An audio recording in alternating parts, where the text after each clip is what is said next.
पवित्र आत्मा पाने में शारीरिक प्रदर्शन जरूरी नहीं है। एक बात और है, पवित्र आत्मा पाने में शारीरिक प्रदर्शन जरूरी नहीं है।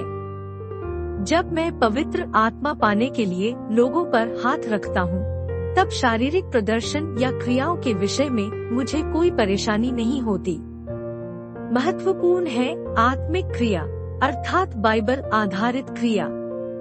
लोगों को पवित्र आत्मा का वरदान पाने की जरूरत है, जो परमेश्वर ने विश्वास के द्वारा पहले ही मुफ्त में दिया है। मैंने वेदी के पास काम करने वाले लोगों को पवित्र आत्मा खोजने वालों से यह कहते हुए सुना है, ऊंची आवाज में पुकारो ताकि परमेश्वर आपकी सुने। यदि ऊंची आवाज में चिल्लाने पर परमेश्वर लोगों की सुनता, तो हमें उनके आगे माइक रखना पड़ता ताकि वे और ऊंची आवाज में पुकारें। तब परमेश्वर अवश्य उनकी सुनेगा। लोगों को इस प्रकार की शिक्षा देने से क्या हासिल होता है? लोगों का यह मत बन जाता है कि परमेश्वर शारीरिक क्रिया का उत्तर देता है, परंतु ऐसा नहीं है। परमेश्वर विश्वास का उत्तर देता है। इब्रानियों 11:6। मैंने लोगों को यह कहते हुए भी सुना है, अपने हाथों को और ऊंचा उठाएं ताकि परमेश्वर आपकी सुन सके। यदि आपके हाथ ऊंचा करने पर परमेश्वर आपकी सुनता, तो बेहतर होता कि आप गिरजाघर की इमारत पर खड़े हो जाते और अपने हाथों को ऊंचा करते। यह सब कितना हास्यजनक लगता है। ऊंची आवाज में चिल्लाना और अपने हाथों को और ऊंचा करना शारीरिक क्रियाएं हैं और उनके द्वारा कोई स्थायी आत्मिक परिणाम प्राप्त नहीं होगा। यदि लोग इस स्थिति में पवित्र आत्मा को प्राप्त करते हैं, अपने विश्वास को परमेश्वर के वचन पर आधारित रखने के बजाय बाहरी शारीरिक प्रदर्शनों पर आधारित करते हैं, तो जब ये शारीरिक भावनाएं खत्म हो जाएंगी, तब वे कहेंगे, शायद मुझे कुछ प्राप्त नहीं हुआ था, मुझे ऐसा लगा था। मैंने एक बहुत अद्भुत अनुभव पाया, परंतु अब मुझे यकीन नहीं है। परंतु मेरे भाइयों और बहनों, पवित्र आत्मा पाना मात्र एक अनुभव नहीं है, यह एक अनुभव से बढ़कर है। यह पवित्र आत्मा को एक ईश्वरीय व्यक्ति को पाना है। पवित्र आत्मा व्यक्ति है, ईश्वरत्व का तीसरा व्यक्ति, और वह विश्वासी की आत्मा में आकर वास करता है। यूहन्ना 14:16। और मैं पिता से विनती करूंगा और वह तुम्हें एक और सहायक देगा कि वह सदा तुम्हारे साथ रहे। पवित्र आत्मा पाएं और फिर अन्य भाषाओं में बोलें। पवित्र आत्मा आपके अंदर रहने और वास करने के लिए आता है, और उसके बाद आपको उसे हाँ कहना सीखना है। और जब आप पवित्र आत्मा की भरपूरी प्राप्त करेंगे, तो वह आपको बोली देगा, परंतु आपको बोलने के द्वारा उसके प्रति अपनी प्रतिक्रिया व्यक्त करना है।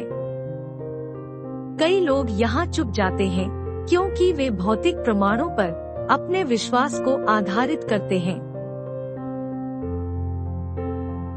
दूसरे शब्दों में, जब तक वे अन्य भाषाओं में नहीं बोलेंगे, तब तक वे विश्वास नहीं करेंगे कि उन्होंने पवित्र आत्मा पाया है। यह गलत है। उन्हें विश्वास करना है कि उन्होंने पवित्र आत्मा पाया है, तब वह बोली देगा। जो लोग यह विश्वास करते हैं, वे उतावलापन दिखाते हैं। आप पहले विश्वास करते हैं और पवित्र आत्मा पाते हैं, फिर उसे पाने के परिणाम स्वरूप अन्य भाषाओं में बोलते हैं। कुछ लोग इस बात को नहीं समझते, और यही बात कई लोगों के पाने में रुकावट बनती है। लोगों को पवित्र आत्मा मिले, इसलिए उनके मध्य जब मैं सेवकाई करता हूँ, तब उन्हें बताता हूँ, विश्वास करें कि आपको पवित्र आत्मा मिल गया है, और उसके बाद अन्य भाषाओं में बोलें। आप पहले अन्य भाषाएं बोलकर फिर पवित्र आत्मा नहीं पाते। प्रे काम 20:4 में लिखा है, पवित्र आत्मा से भर जाने के बाद वे अन्य अन्य भाषाएं बोलने लगे। इसी बात में कई लोग गड़बड़ी करते हैं और चुप जाते हैं। वे सोचते हैं कि वे अन्य अन्य भाषाओं में बोलेंगे और उसके बाद विश्वास करेंगे कि उन्होंने पवित्र आत्मा पाया है।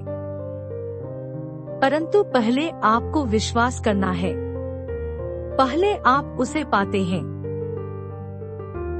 यदि पवित्र आत्मा को खोजने वाले लोग अपने मन में से सारी बातों को निकाल देंगे, अपने पुराने विचारों को भी जो उन्होंने वर्षों से पाल रखे हैं, और वचन पढ़ेंगे और उसका अध्ययन करेंगे, तो उनके लिए अपने मुंह से और हृदय से यह अंगीकार करना आसान होगा कि अब मैं विश्वास से पवित्र आत्मा पाता हूँ। बाइबल में कहीं पर आपको पहले प्रकटीकरण या उत्तर नहीं दिखाई देगा और बाद में विश्वास नहीं, पहले आप विश्वास करते हैं और उसके बाद आपको प्रकाशन या उत्तर मिलता है। परमेश्वर के वचन को पूरा करने की कोशिश न करें, उस पर विश्वास करें और कार्य करें। परमेश्वर का वचन हर एक के लिए कार्य करता है, यदि व्यक्ति केवल उस पर विश्वास करे, विश्वास करने की कोशिश न करें। यदि आप कोशिश करेंगे और आशा करेंगे कि वह पूरा होगा, तो वचन आपके लिए कार्य नहीं करेगा। नहीं, यह भरोसा करने वाला विश्वास है जो कार्य पूरा करता है, भौतिक परिस्थितियों के बावजूद। स्वाभाविक क्षेत्र में हमें अपने ज्ञानेंद्रियों से चलना है।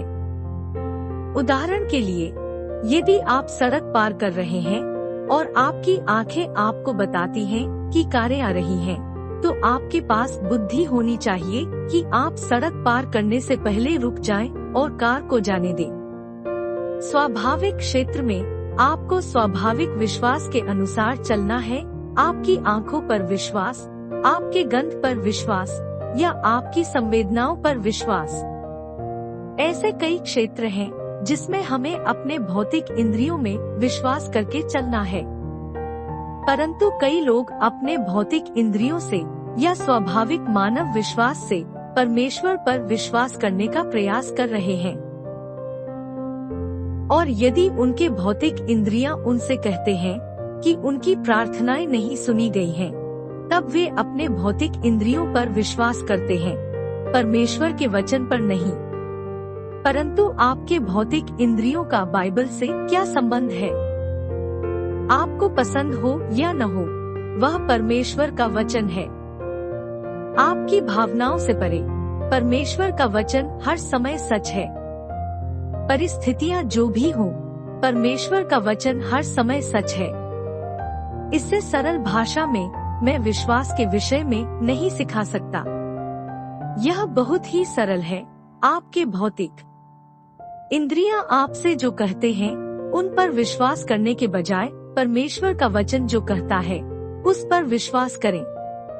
यदि आप विश्वास को नहीं समझ सकते, तो आप इन पाठों को पढ़ते रहिए और परमेश्वर के वचनों का अध्ययन करते रहिए।